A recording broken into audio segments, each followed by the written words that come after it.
জনতা উন্নয়ন পার্টি হুমায়ুনের নতুন দল, আর নতুন দল ঘোষণা করার পরেই 5 প্রার্থীর নাম ঘোষণা। হুমায়ুন নিজেও লড়বেন 2টি বিধানসভা কেটে। ভোটের ময়দানে হুমায়ুনের এই নতুন দল বিজেপি কতটা সুবিধা করবে বলে দেখুন, ব্যাপারটা হচ্ছে কে কাকে সুবিধা করবে, কে অসুবিধা করবে, সবাই কথা বলবে, 1 নম্বর কথা।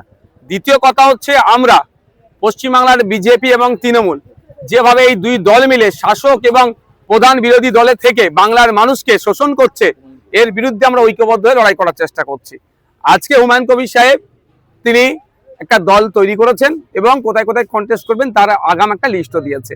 তো আগামী দিনে কি কি বলছেন অপেক্ষা করুন, তিনি কি বলছেন সেটা দেখা যাক। আচ্ছা, লগ্নজিতা যে মা জাগুমা গান গেয়েছে, একটা করে বলি।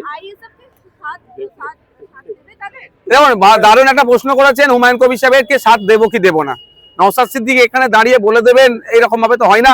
আমাদের পার্টির একটা গাইডলাইন আছে, পার্টির একটা কেন্দ্র কমিটি আছে, রাজ্য কমিটি আছে, নিশ্চিতভাবে সেখানে আলোচনা হবে। তবে একটা কথা বলি, এখন পর্যন্ত হুমায়ুন কবির সাহেব আজকেই দল করেছেন, তিনি এই বিষয়ে কাউকে এখনো অফিসিয়ালি প্রস্তাব দেয়নি। দ্বিতীয় কথা হচ্ছে, আমরা বিজেপি এবং তৃণমূলের বিরুদ্ধে লড়াই করার জন্য সিপিএম এবং কংগ্রেসকে বারবার আহ্বান করেছি। সিপিএম এর সাথে বা লেফট ফ্রন্টের সাথে আমাদের আলোচনা চলছে। আরো অনেক রাজনৈতিক দল আছে, তাদেরকে নিয়ে আমরা বিজেপি তৃণমূলের বিরুদ্ধে লড়তে চাই। যারা, শুধু হুমায়ুন কবির সাহেবের কথা আমি বলছি না, রাজ্যে যে সমস্ত সেকুলার ফোর্স গুলো আছে যারা বিজেপি এবং তৃণমূলের বিরুদ্ধে সত্যিকারের লড়াই করতে চাই, সকলকে আমরা আহ্বান করেছি এক জায়গায় আসুক, এবং সকলের সাথে আমাদের আলোচনা চলছে। লগ্নজিতা গান গাইতে উঠেছিলেন এবং জাগুমা গেয়েছেন বলে তাকে বলা হয়েছে সেকুলার গান গা বলে নামই দেওয়া হয়েছে। এটা বাংলার সংস্কৃতি নাকি? আমি এক বাক্যে উত্তর দেবো, কে কি খাবে, কে কি পড়বে, আর কে কি গাইবে, এটা কেউ ঠিক করে দিতে পারে না। সংবিধান যেখানে আমাকে স্বাধীনতা দিয়েছে, সুতরাং এইভাবে কারো কণ্ঠকে রোধ করা বা কারো খাদ্যাভাসকে উপরে আক্রমণ করা বা কারো পোশাকের উপরে আক্রমণ করার আমি বিরুদ্ধে। আচ্ছা, যুব ভারতী কাণ্ডে দেখা যাচ্ছে কোটি টাকাতে কেউ কেউ টিকিট কিনে নিয়েছে, কোন টিকিট লাখ টাকা ছাড়িয়ে গিয়েছিল। কি মনে হয়, বড় সড়ো একটা প্রতারণার চক্র চলছিল?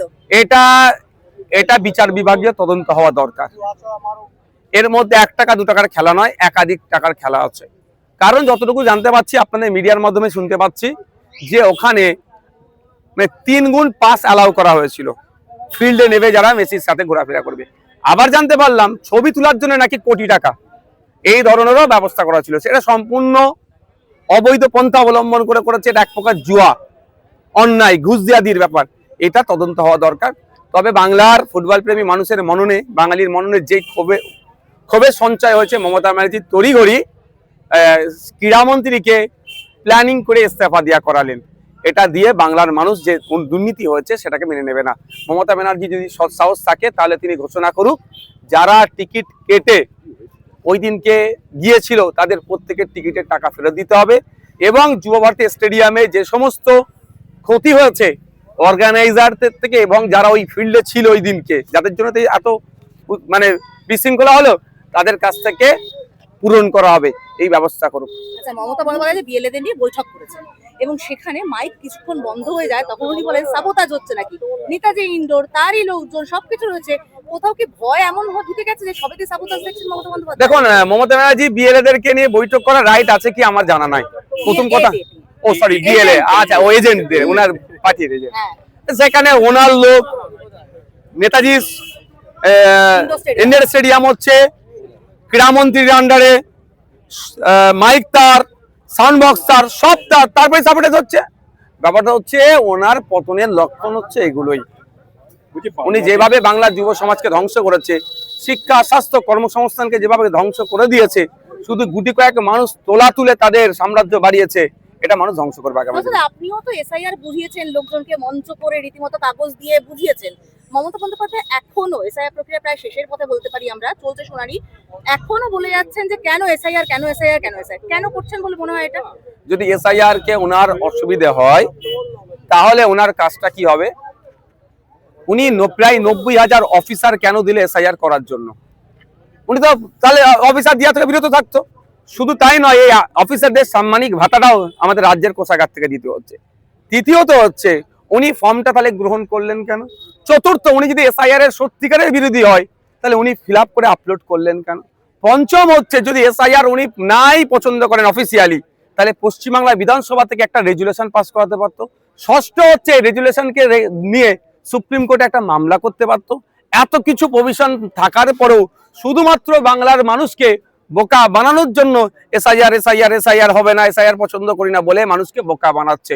আমি দ্বার্থহীন ভাষায় বলছি, আর্টিকেল 324 ইলেকশন কমিশন অফ ইন্ডিয়ার পাওয়ার দিয়েছে, সেই পাওয়ার অনুযায়ী এসআইআর হোক, গণতান্ত্রিক প্রক্রিয়াতে নির্দিষ্ট নিয়ম মেনে হোক, আমরা বিরোধী করব না।